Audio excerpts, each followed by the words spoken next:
رب اشرح لی صدری ویسر لی امری واحلل عقدۃ من لسانی یفقہوا قولی رب یسر ولا تعسر وتمم بالخیر۔ السلام علیکم ورحمۃ اللہ وبرکاتہ۔ آج انشاءاللہ تعالیٰ العزیز آیت نمبر 64۔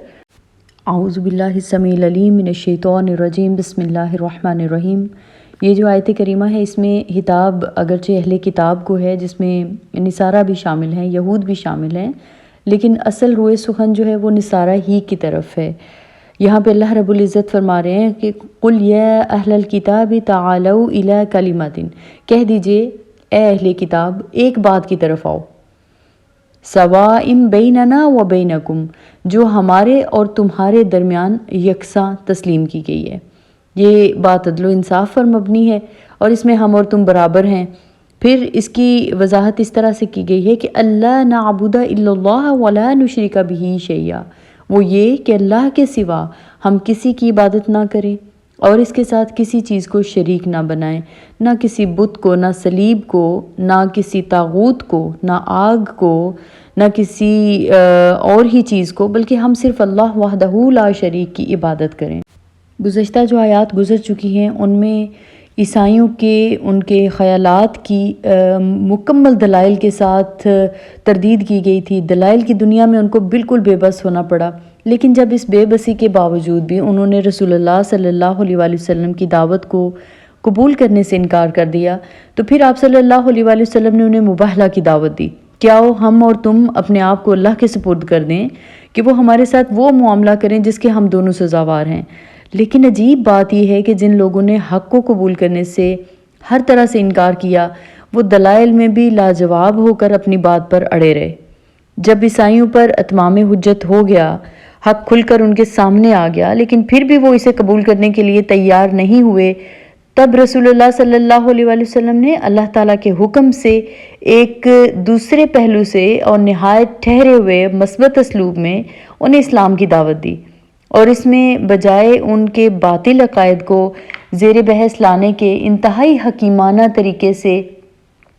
ایک قدر مشترک کے ذریعے بات کا آغاز کیا۔ اب گفتگو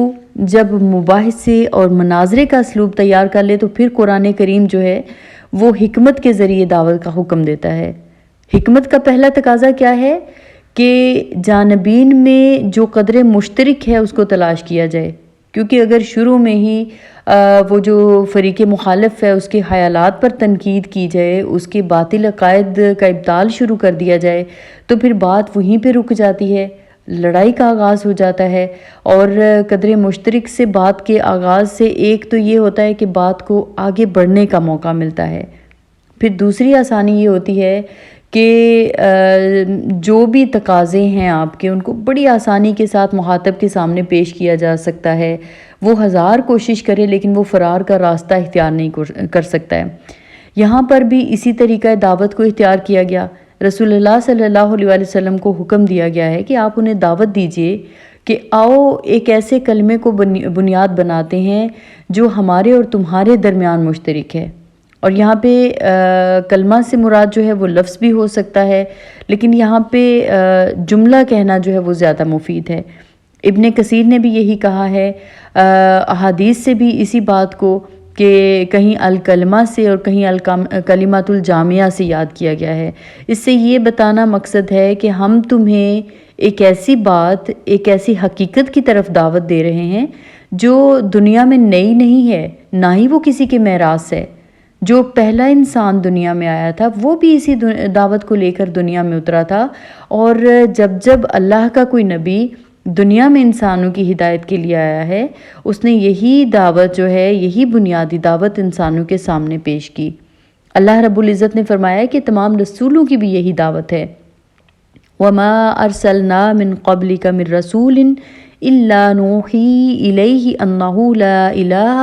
إِلَّا أَنَا فَاعْبُدُونِ، اور جو پیغمبر ہم نے آپ سے پہلے بھیجے ان کی طرف یہی وحی بھیجی کہ میرے سوا کوئی معبود نہیں، لہٰذا میری ہی عبادت کرو۔ پھر اس کے بعد فرمایا کہ وَلَقَدْ بَعَثْنَا فِي كُلِّ أُمَّةٍ رَسُولًا أَنِ اعْبُدُوا اللَّهَ وَاجْتَنِبُوا الطَّاغُوتَ، اور یقیناً ہم نے ہر جماعت میں پیغمبر بھیجا کہ اللہ ہی کی عبادت کرو اور بتوں کی پرستش سے اجتناب کرو۔ اس کے بعد آیت کے اگلے حصے میں اللہ رب العزت نے فرمایا ہے کہ وَلَا يَتَّخِذَ بَعْضُنَا بَعْضًا أَرْبَابًا مِّن دُونِ اللَّهِ، اور ہم میں سے کوئی کسی کو اللہ کے سوا اپنا کارساز نہ سمجھے۔ ابن جریج فرماتے ہیں یعنی ہم میں سے کوئی کسی کی اللہ تعالیٰ کی نافرمانی میں اطاعت نہ کرے۔ اب اس عقیدے کا لازمی تقاضا کیا ہے کہ اس بات کو تسلیم کیا جائے کہ جس طرح آسمانوں میں اس کا کوئی شریک نہیں، اسی طرح مخلوق میں بھی کسی کو اس کا شریک نہ۔ شرک کے برات کے ساتھ ساتھ یہ بات بھی تسلیم کی جائے کہ اللہ کے سوا جس طرح کوئی معبود نہیں ہے، اسی طرح کوئی رب بھی نہیں ہے۔ مخلوق میں سے کسی کو متاع مطلق مان لینا یہ اس کو رب قرار دینا ہے۔ اور حدیث میں آتا ہے کہ امام ترمذی نے حضرت عدی ابن حاتم طئی سے نقل کیا کہ جب یہ آیت نازل ہوئی تو میں نے بارگاہ رسالت میں عرض کی کہ یا رسول اللہ صلی اللہ علیہ وآلہ وسلم،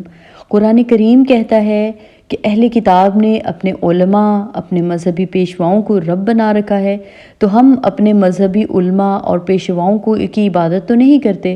کیونکہ عدی جو ہیں وہ عرب اور عرب قبیلے کے سردار ہونے کے باوجود عیسائی تھے، اور انہوں نے عیسائی ہونے کی وجہ سے ایمان لانے کے بعد اس بات کو جاننا ضروری سمجھا۔ تو آپ صلی اللہ علیہ وآلہ وسلم نے فرمایا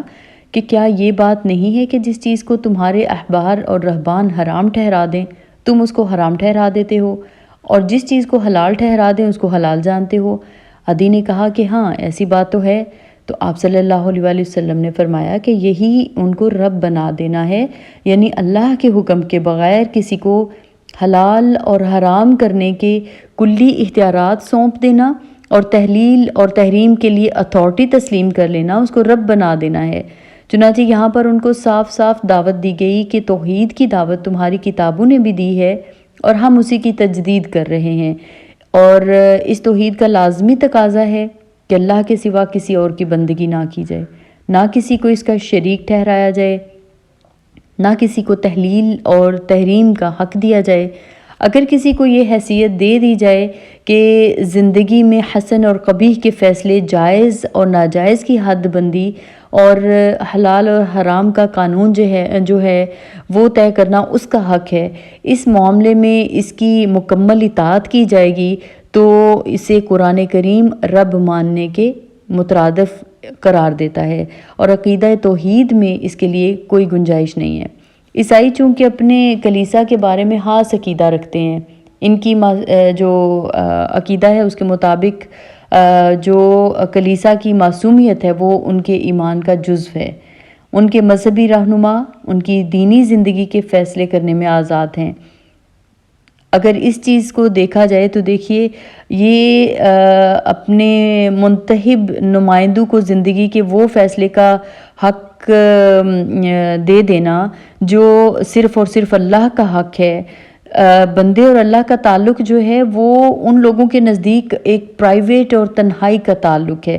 پبلک زندگی میں اللہ کو دخل دینے کی قطعاً اجازت نہیں ہے، اور اگر کسی کو اللہ کا قرب حاصل کرنا ہے تو اسے رہبانیت کا راستہ اختیار کرنا پڑے گا۔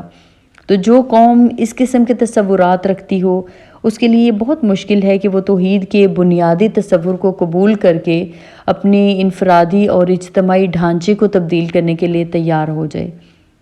جبکہ اللہ تعالیٰ کی تمام کتابوں نے اسی بنیادی بات پر سب سے زیادہ زور دیا ہے، یہاں بھی اسی چیز کی دعوت دی جا رہی ہے۔ مختصر یہ کہ رسول اللہ صلی اللہ علیہ وآلہ وسلم اور قرآن کریم نے جس بات کو انسانیت کی قدر مشترک اور مسلمہ سچائی کے طور پر ان کے سامنے پیش کیا، عیسائیوں نے اس کو ماننے سے انکار کر دیا، اس طرح ہمیشہ کے لیے اسلام سے کٹ گئے۔ لیکن امت مسلمہ کے ایک فرد کی حیثیت سے آج یہ بات کہتے ہوئے بھی دل ہون کے آنسر ہوتا ہے کہ توحید کو ماننے کے باوجود، 5 وقت ایک اللہ کے سامنے جھکنے کے باوجود ہم اس بات کو قبول کرنے کے لیے ہرگز تیار نہیں ہیں کہ ہم اللہ اور اس کے رسول اور اس کی کتاب کو وہ حیثیت دے دیں جو توحید کا لازمی تقاضا ہے۔ اگر مسلم پارلیمنٹس کی بات کیجیے، جب ان معاملات میں آزادانہ فیصلے کرتی ہے جس میں قرآن و سنہ پہلے ہی فیصلہ دے چکے ہیں، قرآن و سنہ کے دیے ہوئے ضابطۂ حیات اور قوانین کو نافذ کرنے کے لیے یہ لوگ کسی طور پر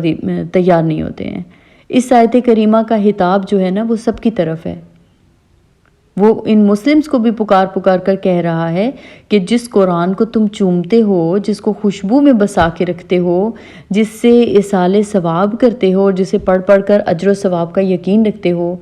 اسی قرآن کریم کی یہ آیت اور اسی طرح کی 20 آیات جو ہیں وہ تمہیں اپنی انفرادی اور اجتماعی زندگی کے فیصلوں میں پابند کرتی ہیں۔ قانون سازی، انفرادی، اجتماعی زندگی، ان سب کے جو بنیادی فیصلے ہیں یہ تمہارا حق نہیں ہے، یہ اللہ کا حق ہے۔ تم اس میں دخل دے کر یا انہیں نظر انداز کر کے سوچو تو صحیح کہ کتنے بڑے جرم کا ارتکاب کر رہے ہو۔ ملک میں جرائم ہوتے ہیں لیکن تم ان کا ازالہ اللہ کی حدود کے ذریعے کرنے سے ڈرتے ہو۔ انسان بری طرح بگڑتا جا رہا ہے، اجتماعی زندگی جو ہے وہ زخمی ہو چکی ہے، لیکن تم اس کی اصلاح کے لیے قرآن و سنہ کے دیے ہوئے ضوابط کو نافذ کرنے کے لیے تیار ہی نہیں ہو۔ تمہارے پاس اللہ کی کتاب ہے، لیکن جب تمہاری انتظامیہ شراب کے پرمٹ جاری کرتی ہے، ہوٹلوں میں پیش کرنے کی اجازت دیتی ہے، جب تمہارے قانون کے سائے میں قہبہ خانے کھلتے ہیں، تو تمہارا یہ جو طبقہ ہے، اقتدار پہ بیٹھا ہوا طبقہ ہے، یہ اللہ کے اقتدار کو اوپر لانے کی بجائے اس کو حیثیت دینے کے، آپ دیکھیے کہ کس چیز کو حیثیت دی جا رہی ہے۔ غیر جانبداری سے کہیے نا کہ اس آیت کی روشنی میں اس رویے کو کیا کہا جائے گا، کہ جبکہ اس آیت میں ہمارے سپرد ایک دوہری ذمہ داری کی گئی تھی۔ آیت کے آخری حصے میں اللہ رب العزت نے یہی فرمایا کہ فَإِن تَوَلَّوْا فَقُولُوا اشْهَدُوا بِأَنَّا مُسْلِمُونَ۔ غور سے دیکھیے اس جملے کو، اس میں 2 باتیں ارشاد فرمائی گئی ہیں۔ پہلی، اگر یہ اہل کتاب توحید کی اور اس دعوت کو قبول کرنے سے انکار کر دیں جو تمام مذاہب کے درمیان قدر مشترک ہے، تمام مذاہب کی اساس کی حیثیت رکھتی ہے، تو تمہاری پھر پہلی ذمہ داری یہ ہے کہ تم صاف صاف ان سے یہ بات ان پر واضح کر دو، ہمیں اللہ تعالیٰ نے دنیا کی اصلاح اور ہدایت کے لیے منتخب فرمایا ہے، ہم حامل دعوت امت کے اسی منصب پر فائز کیے گئے ہیں جس منصب سے اسے یعنی کہ اہل کتاب کو معزول کیا گیا ہے۔ تمہاری سازشوں، تمہاری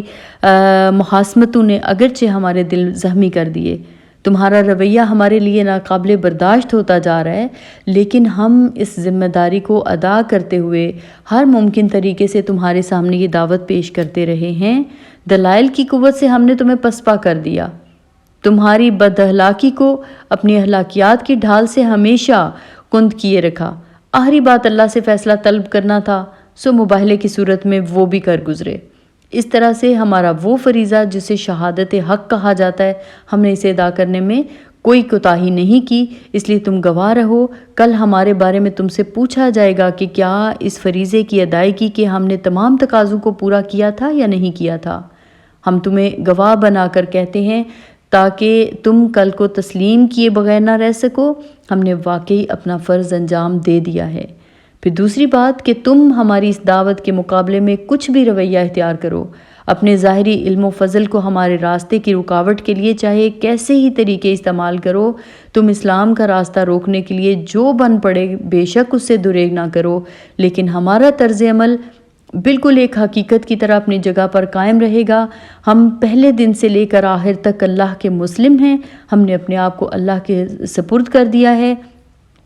وہی ہمارا رب ہے، وہی ہمارا معبود ہے۔ یہ کیسے ممکن ہے کہ ہم اس کے سوا اپنی زندگی کے فیصلوں میں کسی اور کو دخل اندازی کا موقع دیں؟ کبریائی اللہ کی ہے، محبت اللہ کی ہے، رہنمائی ہم اسی سے لیتے ہیں، اطاعت ہم اللہ ہی کی کرتے ہیں، اور یہی وہ ہمارا طرز عمل ہے کہ جسے ہم کبھی بھی تبدیل کرنے کے لیے تیار نہیں ہوں گے۔ اب حقیقت یہ ہے کہ اسلامی زندگی انہی دونوں چیزوں سے عبارت ہے، ایک طرف اللہ کی مکمل بندگی، غلامی، اور دوسری طرف اللہ کی ذات، اللہ کی صفات، اس کے دین کے برسر حق ہونے کی ایک ایسی گواہی جو زندگی کے ہر میدان میں بولتی ہوئی سنائی دے، جسے دیکھ کر کوئی بھی شخص اللہ کے سامنے یہ عذر پیش نہ کر سکے کہ مجھے تو تیرے دین سے کسی نے باخبر نہیں کیا تھا، میرے سامنے وہ عملی زندگی کبھی نہیں آئی تھی جس پر صرف تیری ہی کبریائی کی چھاپ ہوتی، کوئی حجت باقی رہ ہی نہیں جاتی کوئی عذر رہ ہی نہیں جائے گا یہ کہنے کے لیے کہ میں اہل دنیا کی دعوت اور طرز عمل کو قبول کرنے پر اپنے آپ کو مجبور پاتا تھا کہ ایسی کوئی چیز مجھے نظر ہی نہیں آ رہی تھی۔ یہود و نصارہ نے حضرت ابراہیم علیہ السلام کے دین کے بارے میں جو جھگڑا کیا، اور ان میں سے ہر ایک نے جو یہ دعویٰ کیا کہ حضرت ابراہیم علیہ السلام ان میں سے تھے، اللہ رب العزت نے اسی مقام پر ان کی تردید فرمائی ہے، جیسا کہ امام محمد بن اسحاق بن یسار نے حضرت ابن عباس رضی اللہ تعالیٰ عنہ کی روایت کو بیان کیا ہے کہ نجران کے عیسائی اور یہودی علماء رسول اللہ صلی اللہ علیہ وآلہ وسلم کے پاس جمع ہوئے اور آپس میں جھگڑنے لگے۔ یہودی علماء نے کہا کہ حضرت ابراہیم علیہ السلام یہودی ہی تھے، عیسائیوں نے کہا کہ نہیں، حضرت ابراہیم علیہ السلام تو عیسائی ہی تھے۔ اس موقع پر اللہ رب العزت نے یہ آیت نازل فرمائی کہ یا اہل الکتاب لما تحاجون فی ابراہیم، کہ اے اہل کتاب تم ابراہیم کے بارے میں کیوں جھگڑتے ہو، یعنی اے یہودیو تم یہ کیسے دعویٰ کرتے ہو، کیونکہ آپ کا زمانہ تو اللہ تعالیٰ کے حضرت موسیٰ علیہ السلام پر تورات نازل کرنے سے پہلے کا ہے، اور اے عیسائیو تم یہ کیسے دعویٰ کر سکتے ہو کہ حضرت ابراہیم علیہ السلام عیسائی تھے، جبکہ عیسائیت نے تو ان کے ایک طویل عرصے بعد جنم لیا ہے۔ اسی لیے اللہ رب العزت نے فرمایا کہ افلا تعقلون، تو کیا تم عقل نہیں رکھتے۔ آیت نمبر 66 میں اسی بات کی طرف اشارہ فرمایا ہے کہ دیکھو ایسی بات میں تو تم نے جھگڑا کیا ہی تھا جس کا تمہیں کچھ علم بھی تھا، مگر ایسی بات میں کیوں جھگڑتے ہو جس کا تم کو کچھ علم ہی نہیں ہے۔ یہ اس شخص کی تردید ہے جو علم کے بغیر جھگڑا کرے۔ یہودیوں اور عیسائیوں نے بھی حضرت ابراہیم علیہ السلام کے بارے میں علم کے بغیر جھگڑا کیا۔ اگر یہ اس علم کے مطابق جھگڑا کرتے جو ان کے پاس موجود تھا اور ان کے ان دینوں سے متعلق تھا جن کے مطابق عمل کرنے کا رسول اللہ صلی اللہ علیہ وآلہ وسلم کی بعثت تک حکم تھا، تو یہ ان کے لیے زیادہ مناسب تھا، لیکن انہوں نے تو اس کے بارے میں گفتگو کی جس کا انہیں علم ہی نہیں تھا۔ اسی لیے اللہ تعالیٰ نے ان کی تردید فرمائی اور حکم دیا کہ جس بات کا علم نہ ہو اسے عالم الغیب و شہادہ کی طرف لوٹا دیا جائے جو تمام امور کو ان کے حقائق کے مطابق جانتا ہے۔ اسی لیے اللہ رب العزت نے فرمایا واللہ یعلم وانتم لا تعلمون، اور اللہ جانتا ہے اور تم نہیں جانتے۔ پھر فرمایا کہ ما کان ابراہیم یہودیا ولا نصرانیا ولکن کان حنیفا مسلما، ابراہیم نہ تو یہودی تھے اور نہ ہی عیسائی، بلکہ سب گمراہیوں سے بے تعلق ہو کر اللہ کے فرما بردار تھے، یعنی شرک سے بیزار اور ایمان کے طلبگار تھے۔ وما کان من المشرکین، اور وہ مشرکوں میں سے نہیں تھے۔ یہ آیت اسی طرح ہے جیسے سورہ بقرہ کی یہ آیت ہے وَقَالُوا كُونُوا هُودًا أَوْ نَصَارَىٰ تَهْتَدُوا، اور انہوں نے کہا کہ تم یہودی یا عیسائی ہو جاؤ تو تم ہدایت پا جاؤ گے۔ اس کے بعد اگلی آیت کریمہ میں اللہ رب العزت نے فرمایا ہے کہ إِنَّ أَوْلَى النَّاسِ بِإِبْرَاهِيمَ لَلَّذِينَ اتَّبَعُوهُ وَهَٰذَا النَّبِيُّ وَالَّذِينَ آمَنُوا واللہ ولی المؤمنین، کہ بے شک ابراہیم سے قرب رکھنے والے تو وہ لوگ ہیں جو ان کی پیروی کرتے ہیں، اور یہ پیغمبر اور وہ لوگ جو ایمان لائے ہیں، اور اللہ مومنوں کا دوست ہے۔ اللہ تعالیٰ فرماتا ہے کہ ابراہیم کی پیروی کے سب سے زیادہ حقدار تو وہ لوگ ہیں جنہوں نے ان کے دین کی اتباع کی، اور یہ نبی محمد صلی اللہ علیہ وآلہ وسلم اور آپ کے ساتھ ایمان لانے والے آپ صلی اللہ علیہ وآلہ وسلم کے صحابہ اکرام، مہاجرین اور انصار، اور پھر ان کے بعد آپ کی پیروی کرنے والے حضرت ابراہیم علیہ السلام کے زیادہ حقدار ہیں۔ سعید بن منصور نے حدیث کا مفہوم ہے کہ ہر نبی کے نبیوں میں سے قریبی دوست ہوتے ہیں، اور ان میں سے میرے قریبی دوست میرے باپ اور میرے رب کے قریبی دوست ابراہیم علیہ السلام ہیں۔ پھر آپ صلی اللہ علیہ وسلم نے یہ جو آیت کریمہ یہ تلاوت فرمائی کہ اِنَّ أَوْلَى النَّاسِ ابراہیم۔ اللہ رب العزت کا ارشاد ہے آگے اگلا آیت کا حصہ واللہ ولی المؤمنین، کہ یعنی اللہ تعالیٰ ان تمام مومنوں کا قریبی دوست ہے جو اس کے رسولوں پر ایمان لانے والے ہیں۔ اللہ تعالیٰ اگلی آیت میں فرما رہے ہیں کہ یہودی مومنوں سے حسد رکھتے ہیں اور ان کا مقصد مومنوں کو گمراہ کرنا ہے، لیکن اس کا وبال انہی پر لوٹے گا، اور انہیں اس بات کا شعور بھی نہیں ہے کہ ان کے خلاف ایک خفیہ چال چلی جا رہی ہے۔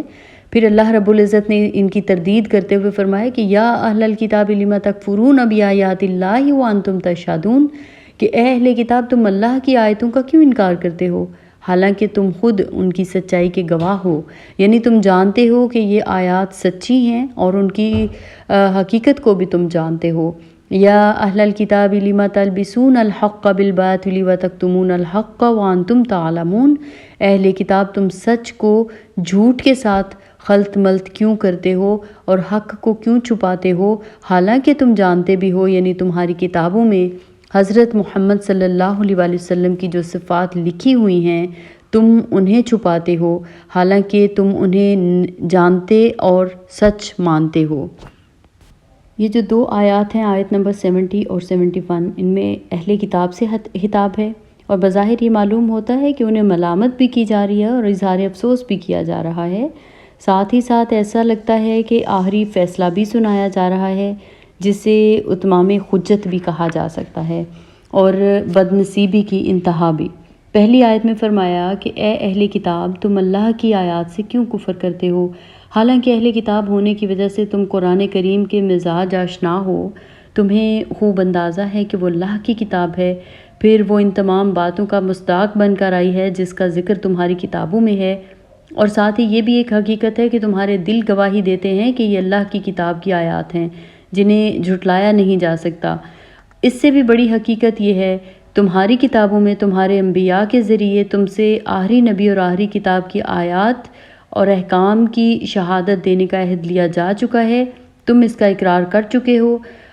چنانچہ اسی سورہ آل عمران میں انشاءاللہ آگے ذکر آئے گا، آیت نمبر 89 میں اس کا ذکر موجود ہے۔ مفہوم بتا دیتی ہوں، اور یاد کرو جبکہ اللہ نے تم سے نبیوں کے بارے میں میثاق لیا کہ چونکہ میں نے تم کو کتاب اور حکمت عطا فرمائی ہے، تو جب آئے تمہارے پاس ایک رسول سچی ثابت کرتا ہوا ان پیشین گوئیوں کو جو تمہارے پاس موجود ہیں، تو تم اس پر ایمان لاؤ گے اور اس کی مدد کرو گے۔ پوچھا کیا تم نے اس کا اقرار کیا اور اس پر میری طرف سے تم نے ذمہ داری اٹھائی؟ بولے ہم نے اقرار کیا، تو فرمایا اس پر گواہ رہنا اور میں بھی تمہارے ساتھ اس کے گواہوں میں سے ہوں۔ آپ اندازہ کیجئے، اہل کتاب کو پہلے سے رسول اللہ صلی اللہ علیہ وآلہ وسلم پر ایمان لانے کا پابند کیا گیا تھا۔ انہوں نے نہ صرف ایمان لانا تھا بلکہ باقاعدہ خلق خدا کے سامنے آپ صلی اللہ علیہ وآلہ وسلم کی سچائی کی گواہی بھی دینا تھی۔ لیکن عجیب بات ہے، جب قومیں تنزل کا شکار ہوتی ہیں تو پستی میں ڈوبتی چلی جاتی ہیں۔ کہاں تو ان کا یہ منصب کہ وہ حق کی گواہی دیں، اور کہاں یہ طرز عمل جس کا ذکر دوسری آیت کریمہ میں کیا گیا ہے کہ تم کیوں حق کو باطل سے گڈ مڈ کرتے ہو، تم جانتے ہو تم ایسی خیانتوں کا ارتکاب کر چکے ہو۔ اور اس کی مثالیں سورہ بقرہ میں ہم لوگ پڑھ بھی چکے ہیں کہ حضرت ابراہیم علیہ السلام، حضرت اسماعیل علیہ السلام اور تعمیر بیت اللہ سے متعلق جو کچھ تورات میں کیا گیا تھا، اس کی ایک ایک چیز جو ہے وہ تحریف کی